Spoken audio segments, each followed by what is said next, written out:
Sports 630 KIDO, KIDOAM.com, Terry Ford Show. Obviously, NBA playoffs rolling. Just like everybody predicted. Kevin Burke, HoopDoctors.com. Kevin.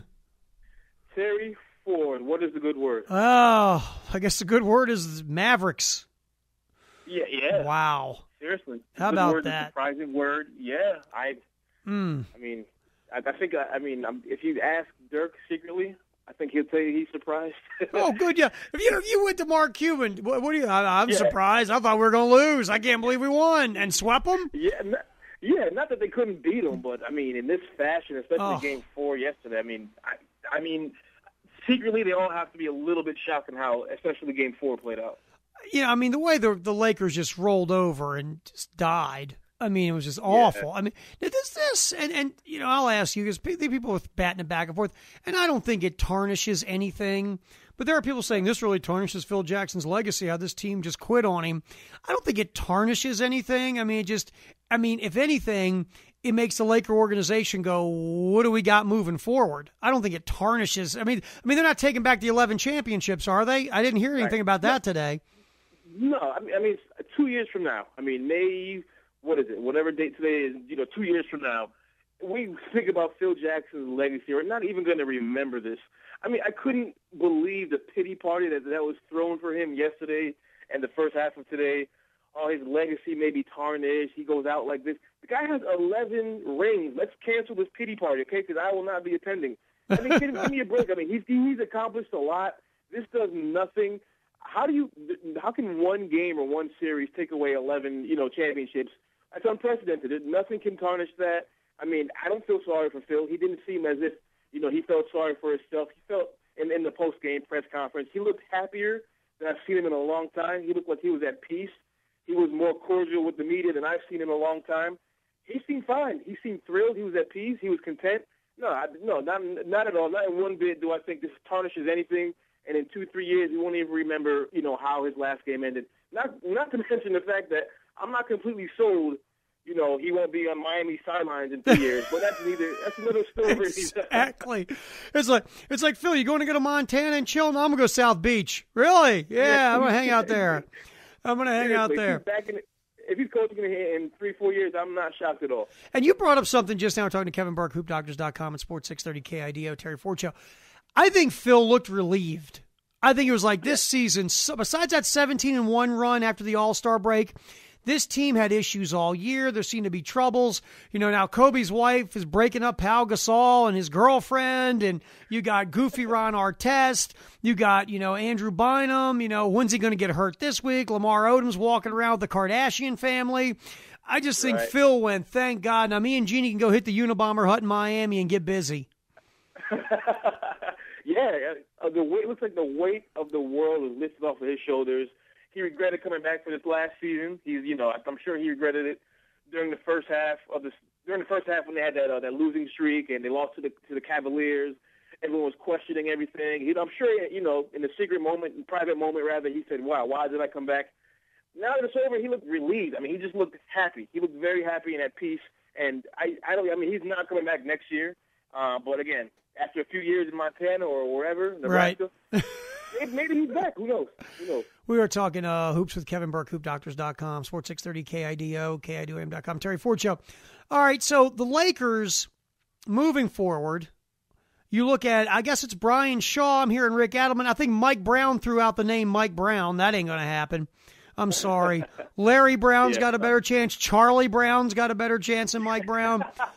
But, if to me, you just promote Brian Shaw, most of this roster will be back whenever they play basketball again. I think that one of the bigs is going to get dealt, or they're going to try to deal one of the bigs to get a point guard. I mean, they have a lot of money that's already guaranteed to make a trade for Chris. My first phone call be New Orleans. Hey, you guys want to get rid of Chris Paul? But obviously, Kevin, to make that kind of a deal, they're going to have to involve 2, 3, 4, 5, 10 teams to make any kind of a trade because of their, financial situation with their roster. But I'm going after the point guard before I go after Dwight Howard. Yeah. Kobe, 3 years, $80 million guaranteed. Paul, 3 years, $57 million guaranteed. Now, and I wrote this today for the HoopDoctors.com.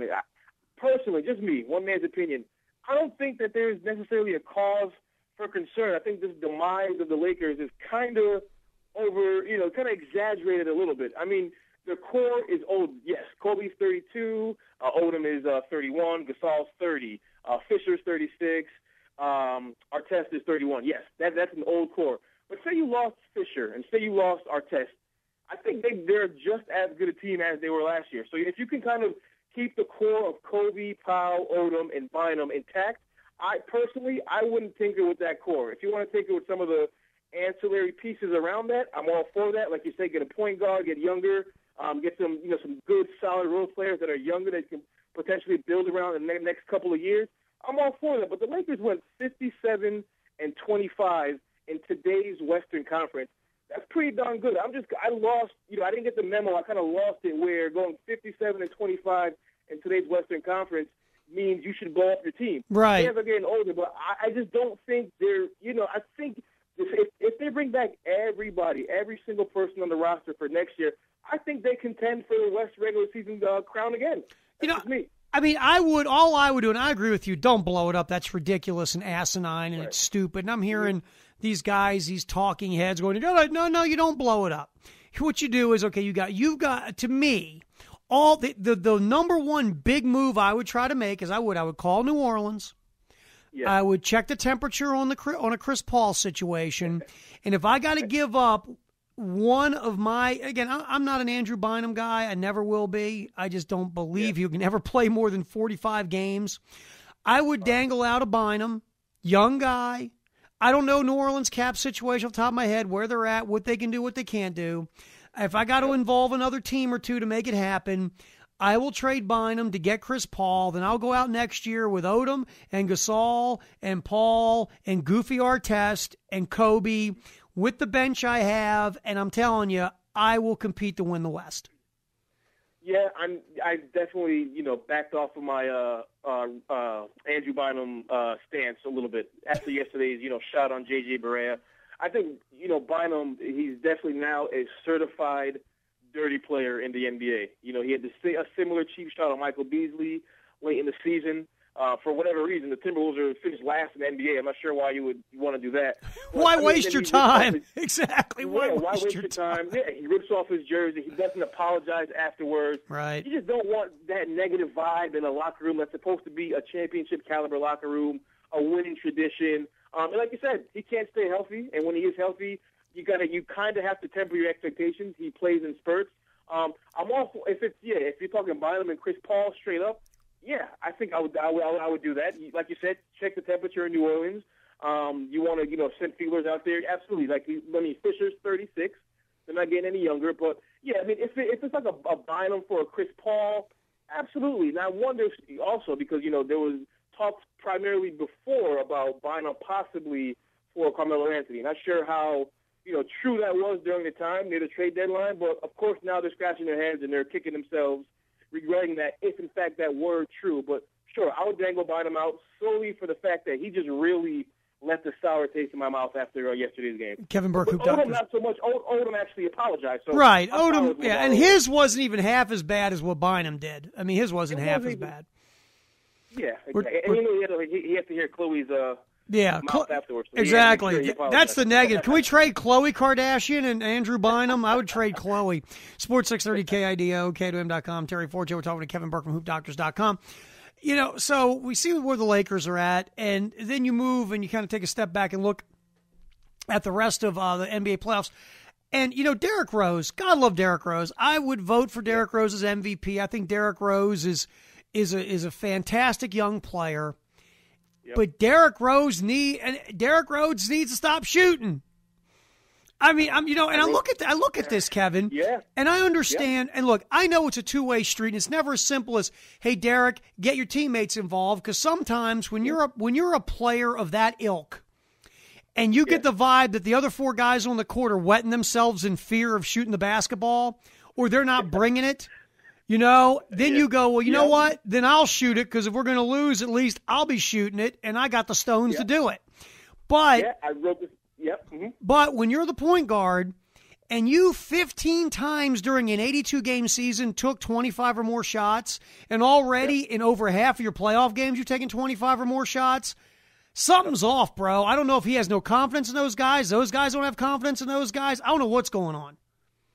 Terry, I got the perfect solution, and I wrote it today. I got the perfect solution. The only reason, or the main reason that everyone's kind of going up in arms, myself included, that he shoots too much is why? Because he is a point guard. Yes. That's the only reason. Yes. Move him to the 2. Move him to a shooting guard and start C.J. Watson, who's the backup shooting guard, and put Keith Bogus on the bench where he deserves. If Derrick Rose was a shooting guard and still shooting the same amount, we wouldn't be talking about it. It's only because he is a point guard. We saw the same thing with Allen Iverson, 6 feet tall, shoots too much. The only reason Derrick Rose is a point guard is because his height says, hey, you're 6'3", you know what? You have to be a point guard. Why does he have to be a point guard? No, get a taller point guard so it kind of balances out the height in the backcourt. Derrick Rose is a shooting guard. He has never, as far as I can see, I didn't follow his career from birth, but as far as I can tell, he has never been a point guard in his life. Make him a 2 guard. I don't understand. I mean, I think Tom Thibodeau should do that now. I mean, the criticism is going to get to him eventually. He's a young player. He's going to hear people talking about he's shooting too much. The only reason, like I said, is because he's playing point guard position. Move him to the 2. Get a guy like C.J. Watson. He's already on your roster. He can pass. You start him in the backcourt. It alleviates. I think they're instantly a better teammate because Watson because Watson is a marginally better player than Keith Bogus. So right there, you have a more potent starting lineup. But in the same breath, they're still a flawed team because he still has to shoot so much. The bigger question is not why Derrick Rose is shooting so much. Why is Carlos Boozer averaging 10.7 points after we just gave you $80 million guaranteed this past summer? Right. That's really why I'm scratching my head. Well, and that's, I think that leads us. Luol Deng is 1 minute Deng looks pretty good, and the next minute Deng looks like he's blindfolded and trying to shoot the ball in a horse game. I mean, so as much as we'll beat up Rose for taking these shots, and by the way, I think your idea is right on point, bro, to be honest with you. He's 6'3", but he's got crazy athletic skills. He's got vertical. It's not like, it hurt Iverson again. He was 6 foot and 55 pounds. But Rose, he's got great athleticism. He can finish at the basket for a guy at 6'3". He can take the bumps. His perimeter game is getting better. At this point, maybe you need to move him to the 2, put C.J. Watson, look at Keith Bogus and go, why don't you come back in 2012 and just move on? And, and I agree with you about Carlos Boozer, and that's my head scratcher here is you'll hear, okay, Boozer's not getting enough touches because Rose not getting the ball. But then the flip side is maybe he's not getting the ball because Rose has no confidence in Boozer to put the thing in the basket. And that's this thing. It's like a dog chasing his tail. Yeah, absolutely. Yeah, it goes both ways. Why is he not getting? I mean, he took 32 shots yesterday. I mean, hello. I mean, there's a reason why he's not giving them the ball. I mean, there's something going on. I mean, Boozer had, he was diagnosed with turf toe at the end of the first round. Maybe he's still kind of hobbled. As far as I can see, maybe he is. He can't push off or he's not as explosive. But, I mean, whether you put Derrick Rose at the 2 or a 5 or a 7 or an 8, he's still shooting a lot. And all this means is that they are still a very flawed team. I'm not sure how they got through the season like this, winning 62 games. I mean, Boozer did average, 18 or something like that, so maybe it was a little different then, but something's got to give. And it worked for Philly. They went to the finals in 2000 with Iverson, a 6-foot shooting guard, Eric Snow, a 6'3" point guard. Yep. There's no reason why it wouldn't work for this team. Rose is just as talented as Iverson was. I think Boozer has turf hands. I'm just guessing. He's got turf hands. We're talking to Kevin Burke from HoopDoctors.com at Sports 630 KIDO, KIDOM.com, Terry Ford Show. Okay, I think, we all have the conspiracy thing. I don't go real far with this that, David Stern calls the refs, here's who's going to win tonight. I don't think it gets like that because we would hear about it because no one could keep that conspiracy silent. But in the NBA offices, all the suits are sitting around going, okay, we would like to see the winner of the Heat-Celtics series win the championship. That's what we need. We need one of those two teams to win it all because we don't want the Mavericks and goofy Mark Cuban. We sure don't want Vancouver or Seattle to win. We don't, God knows we don't even want Chicago because MJ doesn't play there anymore. And we definitely don't want Atlanta winning it. So you come down to the point, the two marquee teams left in the whole shooting match is Miami and Boston. So really, if you're sitting around in the NBA, a luxury suite, you're like, okay, go Heat, go Celtics, whichever one of you guys gets through this thing, we want you to win. Yeah. Yeah, I'm sure if you asked David Stern, he was dreaming for a Knicks-Lakers finals. Sure. I mean, New York and LA. I mean, the West. I mean, if somehow, if Memphis or OKC beats Dallas, it'll be exciting basketball for basketball fans, absolutely. Right. But I mean, for the casual fan, forget about it. The ratings for the NBA playoffs this year are up significantly from last year. Again, I keep harping on this. This is the most popular the league has been since Michael Jordan gave Brian Russell a little shove 12, 13 years ago. It is. So, I mean, they need everything they need all the chips to fall in order to kind of keep that momentum, which is why I don't think that they'll lose any games next season because they already have the momentum going, but that's neither here nor there. But, yeah, David Stern, of course, he wants the marquee guys. He's never going to, mention that publicly. But it's the winner. You need the winner to be, like you said, from the East, the winner of this Boston-Miami series, just to make sure, first of all, they have to make it there. I don't think if Chicago makes it to the finals over Miami/Boston, there'll be as many viewers as if Chicago plays even Dallas. So you need that winner to not necessarily win the finals, but at least get there to make it exciting basketball. Okay, last one. Phil Jackson, best coach ever? If he never comes back, which we all think he will eventually, but is anybody better? I liked, as far as X's and O's, I would go with Pat Riley. I mean, just rings, yeah. I mean, all around. Because, some of these guys are better X's and O's. Like Larry Brown might be the best X's and O guy ever, but, Larry has his issues. Yeah, I mean, overall, if you look at it, best head coach, and we look at the whole thing, motivating, preparing, blah, blah, blah, blah, blah, being smart enough to go hire X's and O's guys because that wasn't his thing. Is Jackson the best? He has the most rings. Yes, he does. He has the most rings. My favorite coach has always been Pat Riley. I'm going to say he doesn't have half as many rings. Sounds kind of silly. Phil Jackson had had the talent, so I'm not sure how much, coach. I'm not sure how great. We'll never know how great a coach Phil Jackson is because he had the great players. People don't want to hear that, but that is the truth. Well, Pat had some pretty good players in L.A. He did. They were pretty good. About it. They were pretty good.